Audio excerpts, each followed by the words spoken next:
বিসমিল্লাহির রহমানির রহিম। পঞ্চম শ্রেণীর শিক্ষার্থী বন্ধুরা, আজকের ক্লাসে তোমাদের স্বাগতম জানাচ্ছি। এটি আমাদের পঞ্চম ক্লাস। আমরা গত 4টি ক্লাসে তোমাদের পাঠ্য বইয়ের গুণভাগ সংক্রান্ত বিভিন্ন গাণিতিক সমস্যা, গুণনীয়ক ও গুণিতক, গড় এবং জ্যামিতি অংশের আয়ত ও বর্গ নিয়ে আলোচনা করেছিলাম। আজকে আমরা তোমাদের পাঠ্য বইয়ের আরেকটি গুরুত্বপূর্ণ পাঠ নিয়ে আলোচনা করব। চলো তাহলে বন্ধুরা, আমাদের আজকের পাঠ আমরা শুরু করি। আমাদের আজকের পাঠটি হলো তোমাদের গণিত বইয়ের নবম অধ্যায়ের শতকরা। এই শতকরা অংশের আমরা লাভ ও ক্ষতি যে অংশটি রয়েছে, এই অংশটি আজকে আমরা আলোচনা করব। তোমরা এই পাঠ শেষে দৈনন্দিন জীবনে লাভ ক্ষতি সংক্রান্ত বিভিন্ন বাস্তবভিত্তিক সমস্যার সমাধানে শতকরার ব্যবহার করতে পারব। আমরা প্রতিনিয়ত আমাদের দৈনন্দিন কাজে কিছু না কিছু ক্রয় বিক্রয় করতে হয়। ব্যবসায় আমরা যখন কোনো কিছু ক্রয় বা বিক্রয় করি, তখন আমাদের সাধারণত লাভ বা ক্ষতি হয়ে থাকে।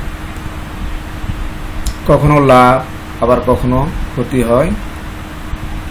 ক্রয় মূল্য থেকে বিক্রয় মূল্য বেশি যখন হয়, তখন কি হয়? লাভ হয়। আবার বিক্রয় মূল্য থেকে যদি ক্রয় মূল্য বেশি হয়, তাহলে ক্ষতি হয়। তাহলে এই লাভ এবং ক্ষতি প্রত্যেকটিকে আমরা যদি শতকরায় প্রকাশ করি, তাহলে কীভাবে করতে হয় বন্ধুরা? তাহলে আমরা একটি উদাহরণের সাহায্যে সেটি দেখব। তোমরা বোর্ডে লক্ষ্য করো, এখানে একটি গাণিতিক সমস্যা দেওয়া আছে। একটি কলম 50 টাকায় ক্রয় করে 56 টাকায় বিক্রয় করা হলো। এতে শতকরা কত লাভ হলো? প্রথমে আমাদের যে জিনিসগুলো জেনে নিতে হবে, এখান থেকে ক্রয় মূল্য কত ছিল,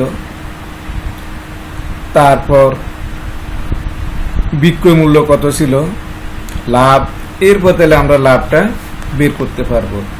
আবার শতকরা কত লাভ হলো সেটিও আমরা বের করতে পারবো। তাহলে বন্ধুরা, আমরা জেনে নিই তাহলে আমাদের ক্রয় মূল্য কত। দেখতে পাচ্ছ তোমরা বোর্ডে, এখানে ক্রয় মূল্য দেওয়া আছে 50 টাকা আর বিক্রয় মূল্য 56 টাকা। তাহলে তোমরা নিচে আরেকটি ঘর দেখতে পাচ্ছ। এই ঘরের মধ্যে এখানে মোট 100টি ঘর রয়েছে, অর্থাৎ আমরা যেটি শতকরা বোঝাতে বা 100% বোঝাতে ব্যবহার করেছি। পাশে কিন্তু হলুদ বর্ণের আরো কয়েকটি ঘর রয়েছে। তোমরা গুণে দেখছো এখানে কয়টি ঘর আছে? 12টি ঘর আছে হলুদ বর্ণের। তাহলে এই 12টি ঘর এখানে কেন দেওয়া হলো সেটি আমরা একটু পরে বুঝতে পারব। তাহলে বন্ধুরা, আমরা এই গাণিতিক সমস্যার সমাধানটি দেখি কিভাবে করতে পারি। আমরা প্রশ্নের মধ্যে পেয়েছি এখানে বিক্রয় মূল্য ছিল 56 টাকা আর ক্রয় মূল্য ছিল 50 টাকা। তাহলে এখানে নিশ্চয় লাভ হবে। তাহলে লাভ সমান হবে কি? বিক্রয় মূল্য বিয়োগ ক্রয় মূল্য। তো এখানে যদি আমরা 56 থেকে 50 বিয়োগ করে তাহলে কত হবে? ঠিক, তাহলে এখানে হবে 6 টাকা। তাহলে আমরা এটিকে কিভাবে সাজিয়ে লিখব? তাহলে আমরা যদি এটিকে এইভাবে লিখি, 50 টাকায় লাভ হয় 6 টাকা, 1 টাকায় লাভ, তাহলে আরো কম হবে, কম হলে কি হবে? ভাগ হবে। তাহলে আমরা 6কে 50 দিয়ে ভাগ করব। যেহেতু আমাদেরকে শতকরায় প্রকাশ করতে হবে, তাহলে আমরা 100 টাকায় কত লাভ হলো সেটি বের করতে হবে। তাহলে 100 টাকায় লাভ হয়, আরো কম হবে নাকি বেশি হবে? হ্যাঁ, ঠিক বলেছে, বেশি হবে। তাহলে বেশি হলে এটি কিন্তু আমাদের ভাগ রেখা অর্থাৎ বিভাজন রেখার উপরে বসবে। তাহলে উপরে আমরা কত বসাবো? 6 গুণ 100, আর এটাকে ভাগ করব আমরা 50 দিয়ে। তাহলে বন্ধুরা দেখি আমরা এটিকে যদি লঘিষ্ঠ আকারে প্রকাশ করি বা কাটাকাটি করি আমরা, তাহলে কি হয় দেখি। উপরে আমাদের রয়েছে 6 গুণ 100 আর নিচে রয়েছে 50। তাহলে এখন যদি আমরা 50 দিয়ে 100কে ভাগ করি, তাহলে আমরা এখানে কত পাবো? 50 দ্বিগুণে 102 পাবো। তাহলে 6 গুণ 2 সমান কত হলো? 12 টাকা। তাহলে আমাদের উত্তর হবে এখানে শতকরা 12 টাকা, অর্থাৎ আমাদের লাভ হবে 12%। এবার আমরা তোমাদের গণিত বইয়ে 199 পৃষ্ঠার একটি সমস্যার সমাধান করার চেষ্টা করব। এটি তোমাদের গণিত বইয়ের 99 পৃষ্ঠার 7 নং প্রশ্নে রয়েছে। দেখো, তোমরা বই খুলো সবাই। একটি দোকানে 1800 টাকা পণ্য 20% কমে বিক্রয় করা হলো। পণ্যটির বিক্রয় মূল্য কত? তাহলে আমরা প্রশ্নের মধ্যে দেখতে পাচ্ছি পণ্যটির ক্রয় মূল্য হলো 1800 টাকা। তাহলে এটা কিভাবে বিক্রয় করা হলো? 20% কমে বিক্রয় করা হলো। তাহলে এর অর্থ কি? এই বিষয়টা আমাদেরকে আগে জানতে হবে। তাহলে যে পণ্যটির কিনলো 100 টাকা দিয়ে, তাহলে 20 টাকা কম হলে সেটি কত টাকায় বিক্রি করা হবে? হ্যাঁ, ঠিক বলেছো, 80 টাকা। তাহলে এখানে বিক্রয় মূল্য হবে 80 টাকা। তাহলে এখন এইভাবে পণ্যটির মোট বিক্রয় মূল্য কত হলো সেটি এখন আমরা সমাধানের চেষ্টা করি। তাহলে আমরা 20% বিক্রয় মূল্য 20% কম বলতে আমরা কি বুঝবো? হ্যাঁ, অর্থাৎ এখানে 20 টাকা কম হবে। তাহলে আমরা লিখব ক্রয় মূল্য 100 টাকা হলে বিক্রয় মূল্য হবে 100 বিয়োগ 20 বা 80 টাকা। অর্থাৎ ক্রয় মূল্য 100 টাকা হলে বিক্রয় মূল্য 80 টাকা। তাহলে 1 টাকা হলে বিক্রয় মূল্য কত হবে? ঠিক 100/80 টাকা। তাহলে আমাদের এখানে ছিল কত? 1800 টাকা ছিল ক্রয় মূল্য। তাহলে এখন 1000 যদি ক্রয় মূল্য 1800 টাকা হয়, তাহলে এখানে বিক্রয় মূল্য কত হবে দেখি আমরা? আরো বেশি হবে। তাহলে বেশি হলে এটি উপরে বসবে। তাহলে উপরে আমরা কত বসাবো? 80 গুণ 1800। এগুলোকে আমরা ভাগ করব কত দিয়ে? হ্যাঁ, 100 দিয়ে ভাগ করব। তাহলে 100 দিয়ে ভাগ যদি আমরা করি, এটাকে কাটাকাটি করি বা লঘিষ্ঠ আকারে প্রকাশ করি, তাহলে কি পাবো আমরা? তাহলে 100 এখানে 2 শূন্য, 1800 এখানে 2 শূন্য আছে। তাহলে 2 শূন্য অর্থাৎ আমরা 1800কে অর্থাৎ 1800কে যদি আমরা 100 দিয়ে ভাগ করি, তাহলে এখানে পাবো আমরা 18। তাহলে 80 গুণ 18। তাহলে 80কে 18 দিয়ে গুণ করলে আমরা পাবো কত? 1440 টাকা। তাহলে পণ্যটির বিক্রয় মূল্য আমরা কত পেলাম? 1440 টাকা। তাহলে আমাদের উত্তর হবে 1440 টাকা। এখন তোমরা সবাই নিজেরা একা একা এই সমস্যাটির, এই যে বোর্ডে তোমরা যে একটি গাণিতিক সমস্যা দেখতে পাচ্ছ, এটির সমাধান করবে। আমরা তাহলে এটা একটু আগে পড়ে নিই সবাই। দেখো, একটি খাতা 15 টাকায় ক্রয় করে 12 টাকায় বিক্রয় করা হলো, এতে শতকরা কত টাকা ক্ষতি হলো? হ্যাঁ, তোমরা দেখে চাই সবাই এটি করা শুরু করো। তোমরা 5-7 মিনিটের মধ্যে এটি করে দেখাতে হবে। ভালো করে প্রশ্নটি আরেকবার পড়ো। একটি খাতা 15 টাকায় ক্রয় করে 12 টাকায় বিক্রি করা হলো, এতে শতকরা কত টাকা ক্ষতি হলো? আমরা কিন্তু পূর্বের অঙ্কটিতে সেখানে লাভ পেয়েছিলাম, এখানে কিন্তু ক্ষতির কথা বলা হয়েছে। তাহলে এটি তোমরা কিভাবে শুরু করবে? হ্যাঁ, ঠিক বলেছো। তাহলে লাভের পরিবর্তে এখানে কি হবে? ক্ষতি হবে। ঠিক, তাহলে ক্ষতিটা কিভাবে বের করবে? হ্যাঁ, বের করেছো, দেখি। ঠিক আছে, তাহলে ক্ষতি সমান হবে কি হবে? বিক্রয় মূল্য না, কি হবে? ক্রয় মূল্য আগে বলবে। ঠিক বলেছো। তাহলে ক্রয় মূল্য বিয়োগ বিক্রয় মূল্য। তাহলে এটা কিনছিল কত টাকা দিয়ে? 15 টাকা দিয়ে। আর এটা বিক্রি করলে কত টাকা? 12 টাকা। তাহলে 15 থেকে আমরা 12 বিয়োগ করলে কত পাবো? 3 টাকা। হ্যাঁ, ঠিক লিখেছো। তারপর কি লিখেছো? হ্যাঁ, 15 টাকায় ক্ষতি হয় 3 টাকা। তাহলে 1 টাকায় কত ক্ষতি হয়? 15 ভাগের 3 টাকা। তারপর কি? হ্যাঁ, ঠিক, 100 টাকায় ক্ষতি হয়। তাহলে উপরে কত লিখেছো? 3 গুণ 100, আর নিচে কত? 15।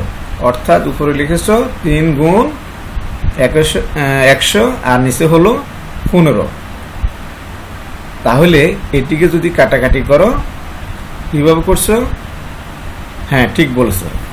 প্রথমে 100কে 5 দিয়ে ভাগ করছো, তাহলে 5 20 100, আর 15কে কত দিয়ে ভাগ করছো?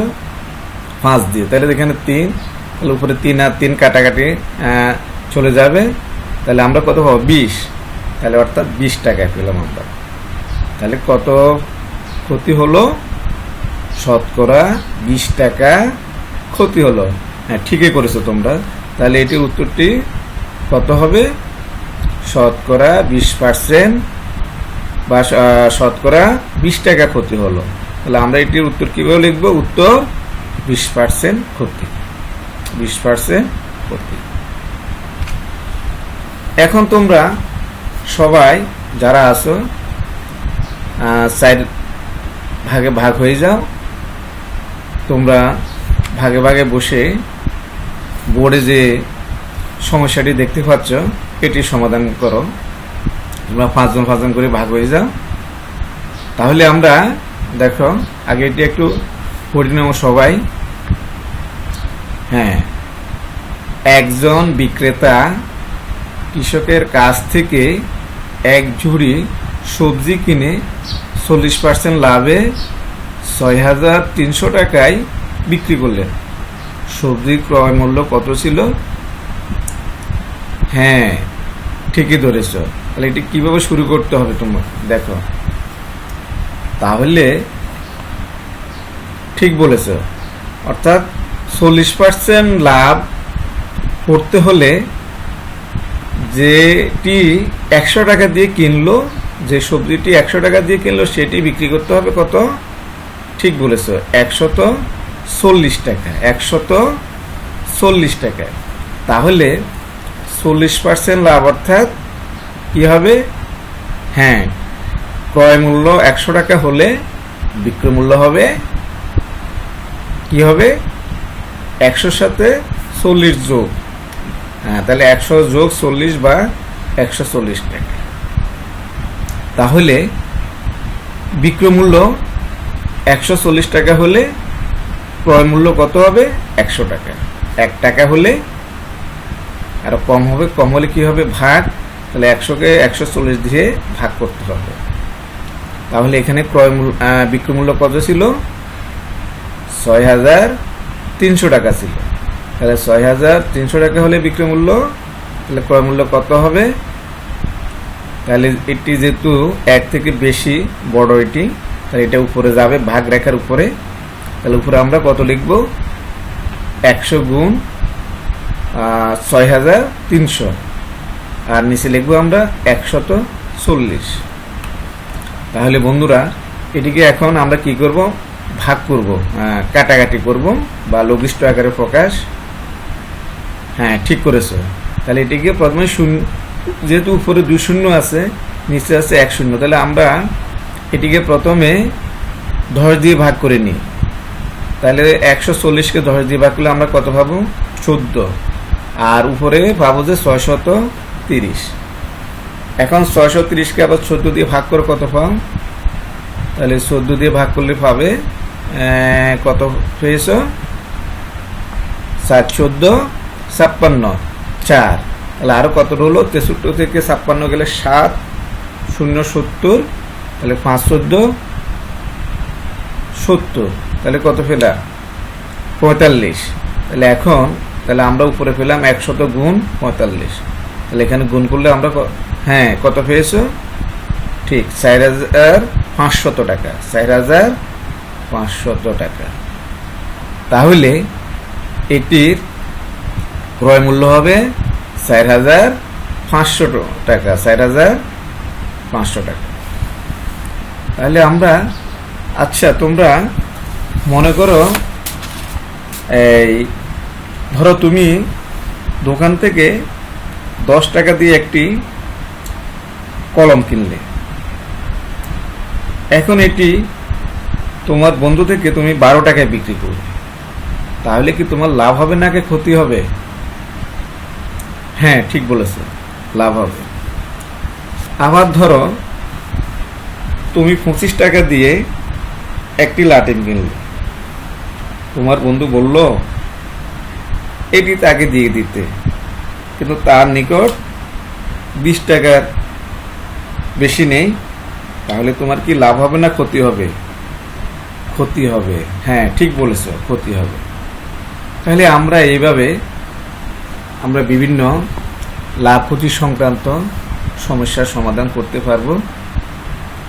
এখন তোমরা যে গাণিতিক সমস্যাগুলোর সমাধান করলে বা এতক্ষণ বিভিন্ন এগুলাকে আবার তোমরা শতকরা প্রকাশ করলে, এর উপর ভিত্তি করে তোমাদেরকে এখন একটি বাড়ির কাজ দেব। এটি তোমরা বাসায় গিয়ে তোমাদের পূর্বের তোমরা যেভাবে বাড়ির কাজগুলো করতে, তোমাদের ওই বাড়ির কাজের খাতায় সুন্দর করে তোমরা সমাধান করে রাখবে। আমাদের শিক্ষা প্রতিষ্ঠান যখন খুলবে তোমরা তখন এটি বিষয় শিক্ষককে দেখাবে। আর এটি করতে, তোমাদের সমাধান করতে যদি কোনো প্রকার সমস্যা হয়ে থাকে, তোমরা ফোনে বিষয় শিক্ষকের সাথে যোগাযোগ করবে, অথবা তোমাদের মা বাবা অথবা বড় ভাইদের সহায়তা নিতে পারবে। তো আমাদের আজকের পাঠ এখানে শেষ হলো। তোমরা আগামী পাঠের জন্য সবাই মানসিকভাবে প্রস্তুত থাকবে। এখন যে দুর্যোগ চলতেছে, অর্থাৎ মহামারী, করোনার মহামারী, ইনশাল্লাহ এটা একদিন দূর হয়ে যাবে। তখন আমরা সকলে আবার আমাদের প্রিয় শিক্ষাঙ্গনে ফিরে আসব। তাহলে আজকে আমরা এখানে শেষ করলাম। সবাইকে ধন্যবাদ। খোদা হাফেজ।